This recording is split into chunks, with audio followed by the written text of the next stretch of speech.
download. You have to download that.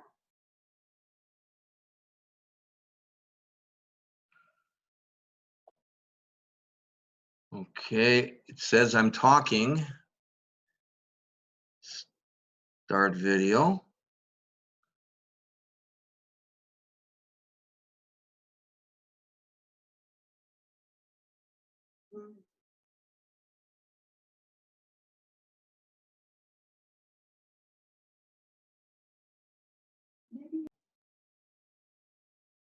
Okay, joining me now live is my good friend, Curtis Sliwa, the founder of the Guardian Angels. Curtis, welcome to this discussion, which we hope to cross-post all over the world. I don't know, I've never used Zoom before. Supposedly we could do that, but thanks for taking the time and working out the, being patient with me over the technical issues that we are facing today. Well, my pleasure to join you. And obviously, it's a global situation, and the Guardian Angels are global, so we can discuss it from a lot of different points of view. Yes, exactly. So I want to talk initially, if I could, about the problem with the subway systems. Last time you and I chatted, we focused on Penn Station and Grand Central, and we touched a little bit on the subways, but it's really gotten much worse. And as you and I know, in New York City, the people who are essential workers, who are working in the hospitals, they rely on the subway to get to work. There are no yellow cabs out there at all. I haven't seen one in weeks on the streets of Manhattan. And so they rely on the subways, but very dangerous people seem to be riding the subways now, making it almost impossible to commute. Well, remember, the subways are the veins and arteries to New York City. It's how workers get around.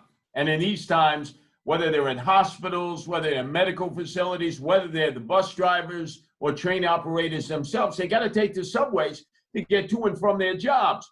The problem here is that with 93% less ridership, they've had a 50% spike in crime.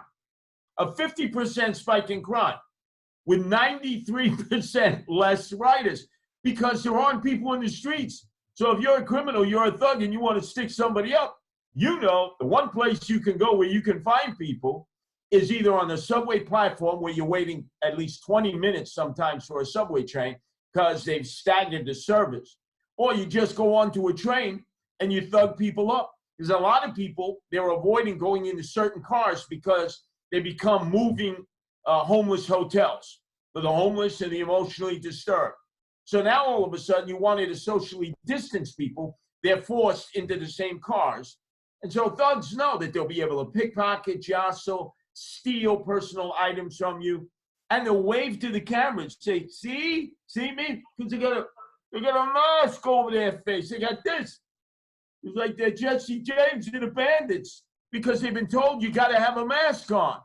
So many of these guys and gals will never be caught, because they're literally, as they're committing crimes in the subway, they're waving to the cameras, you can't touch me, like MC Hammer. Now, I don't want to blast the cops. It's a tough job that they're having. But if I was a police officer, I might be a little reticent to take any action. You say that the crime stats are way up. That I have to presume that's also given the fact that a lot of these officers aren't actually, they're trying to avoid making contact because they don't want to get the COVID-19.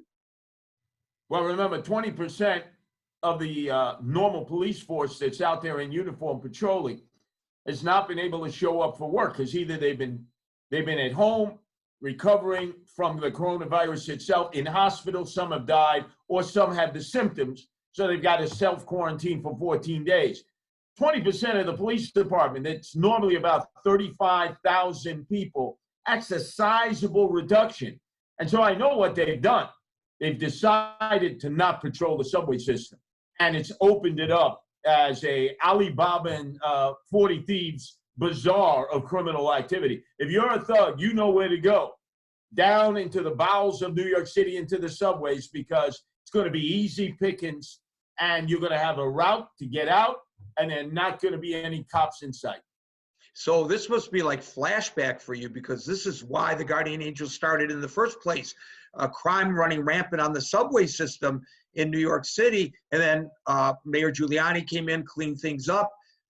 It's not that you were superfluous at that point, but you weren't as needed. It wasn't an emergency situation. Now I would think that this is like to the beginning of the Magnificent 13 that you had that morphed into the Guardian Angels. There are certainly a lot of parallels to what it was like when I started in the late 70s. Then the city was at the verge of fiscal implosion. They wanted to declare Chapter 11, but President Gerald Ford said, no, drop dead. Fix your own corruptive ways and get your house in order, which meant they had to have a fiscal control board deciding how every nickel, dime, and penny was spent. And that meant they had to lay off cops and teachers and firefighters and social workers. And the city began to fall into an abyss. This is going to happen again because they've had, what, 1, 2, 3, 4 stimulus bills. There's going to be a 5th, 6th, and 7th. What are they, printing money round the clock, 24 hours a day in Washington? We're going to be like Venezuela soon, like Maduro, printing currency that has no worth. And the last ones online to get a handout are the governors and the mayors. And de Blasio, because he's already misspent the money that we had in good times, is going to be asking for a phenomenal amount of money, which I know Trump and the administration is not going to give him. So they're going to have to lay off firefighters, cops, social workers, teachers. Things are going to get draconian, and the criminals will rule, because the criminals will realize not only will there not be cops, you won't even have cops to look at the video cameras from a precinct to be able to see them committing crime right there for all to see. Right, and if you do look, as you pointed out, everybody's wearing a mask. Well, naturally, you have the authorities, Governor Cuomo in New York, who has insisted that you have to wear a mask everywhere. I have resisted that. I will not wear a mask. I take care of homeless and emotionally disturbed people without a mask. I make that as a personal choice. I want people to be able to see me, understand that I'm not a threat to them, that I'm a guy that they've known for 41 years. If others choose to wear masks and you want to put scarves on and you want to be like the mummy and the Sphinx, go ahead, knock yourself out. But I think that's part of the process that is dehumanizing us to one another. It's pushing us away from one another. I see people now frightened of not only strangers, well, that's normal now, but frightened of their own relatives, friends, neighbors, because they've been told, you know, that person, unbeknownst to you, could be carrying the virus. So chain yourself to a radiator. Be careful when you walk out to walk the dog so the dog can take a poop. Look around, make sure nobody is within your circumference. And I'm saying this is crazy. That's why I noticed that a lot of my fellow Americans have had it up to here. They're going to the state capitals, they're demonstrating, and they're saying, enough of this tyranny, this oppression of our liberties and freedoms. We understand we have certain responsibilities to make sure that the coronavirus doesn't spread. But these politicians are drunk with power. This is 1984. This is Orwellian. And I, as an individual, will not abide by it. So I want to talk a little bit more about your vision for the future of New York City. But before we get to that, before, when you used to patrol the subways when it was rampant with crime, you had to worry about violence. But now you have to worry about catching the coronavirus. And as you pointed out, you're not just patrolling and trying to keep people safe from the thugs, but you're also tending to these homeless people that nobody else seems to be caring about. Homeless, and probably the more difficult category of the homeless are those that are severely emotionally disturbed, who have a psychosis. When they see people, they view you as an enemy, not as a friend. In fact, they'll have conversations with inanimate objects. And you really have to have skills to deal with them. They belong in a psychiatric hospital. They need to be on medication.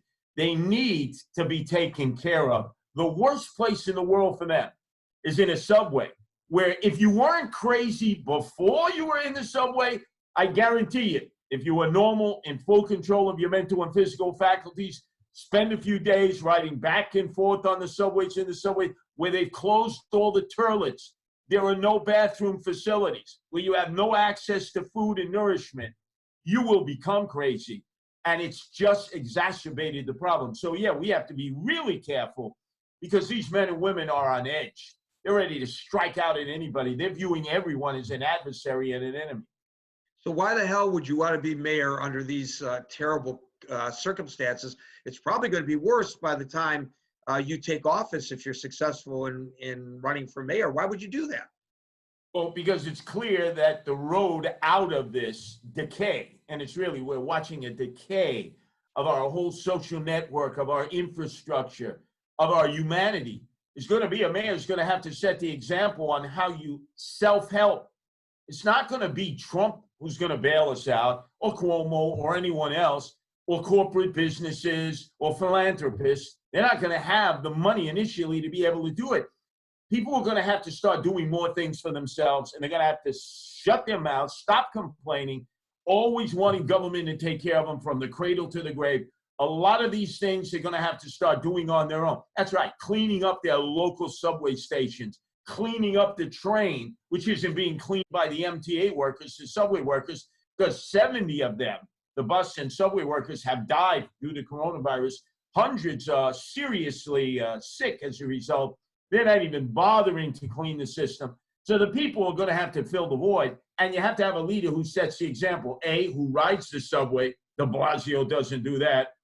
B, who doesn't walk around with a posse of armed police officers because he's afraid of the people he represents. I won't be doing that.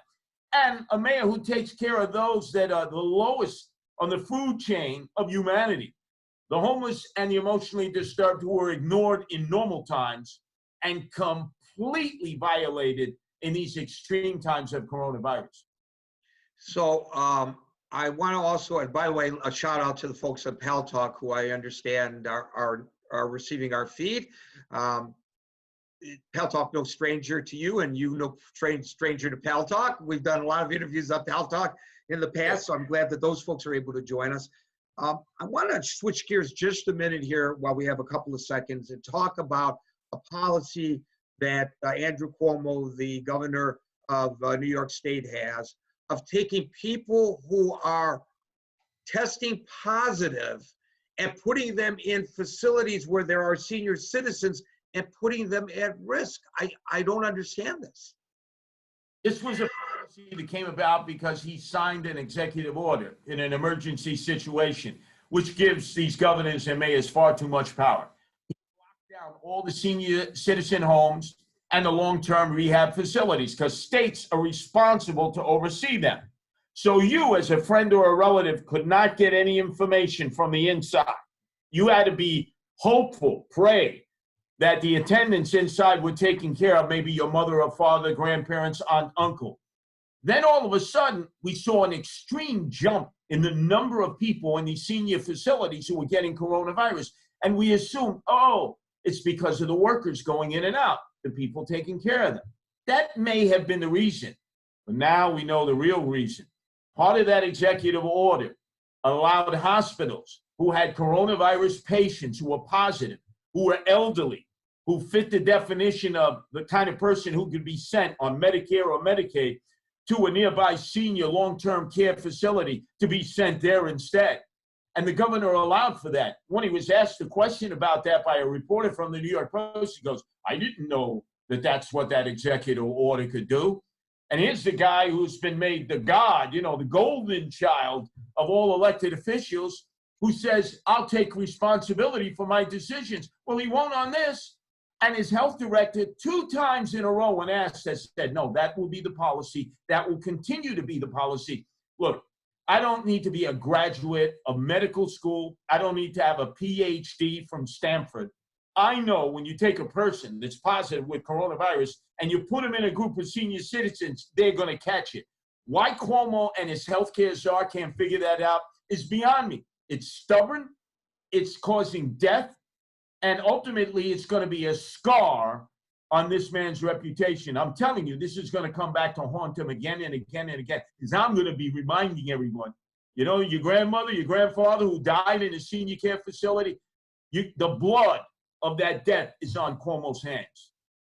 Well, I want to thank you for the work that you're doing on the front lines in New York City. I have to tell you, and you know this probably better than anybody in the audience, my background, streets of Detroit, going to the worst of the worst neighborhoods under the worst of the worst conditions, third world, never was really afraid. But I have a degree of trepidation when it comes to riding the subways, going to Penn Station, even walking in Manhattan, Midtown Manhattan, because there are very few normal, so to speak, human beings on the streets. You're throwing yourself and your guardian angels right into the bowels of this problem. And not only are you facing the fear of violence from the thugs, but the fear of the COVID-19 that you are potentially exposing yourself to every day. Not very many people would do that. And I just want to give you my personal thanks, maybe on behalf of the entire city of New York. I don't know if I'm really qualified to speak for the people of New York, but I think I feel the sentiment of most of the people when I say this. Well, a lot of the people are so frightened, so fearful. They're like sheep. Tell us what to do, politicians. Can we breathe? Can we exhale? Can we go to the bathroom? You know, it's like when we're in elementary school. Can I go to the bathroom for a bathroom break? Oh, do you have a ticket from your monitor to let you go? This is nuts. The other day I saw a guy that I had seen for 10 years here, on and off in Penn Station, who had originally come up for Occupy Wall Street from Kentucky, a guy named Jeremy. He was in a garbage can fighting the rats for the few scraps of food that existed on the corner of 34th and 7th in the shadow of Macy's. That's the walkway to the world. Fighting with rats for these few scraps of food that exist. Wasn't being cared for, wasn't being given food and nourishment, clearly had psychiatric disorders. And I said, we can't leave these people here. Government has forsaken them. Trump, the governors, the mayors, they don't even talk about these situations. But the guardian angels, we will not forsake them because they're just as important as you or I or anyone else, maybe even more important because they're handicapped. They can't function as we can function in these tough times of the spread of coronavirus. Curtis, thanks for doing this. Thanks for your patience with the technical issues. We'll circle around and do it again soon. I'll knock this coronavirus out like I have a lot of the other battles that I've had in my life, that's for sure. Okay, peace out, brother. Thanks, Gary.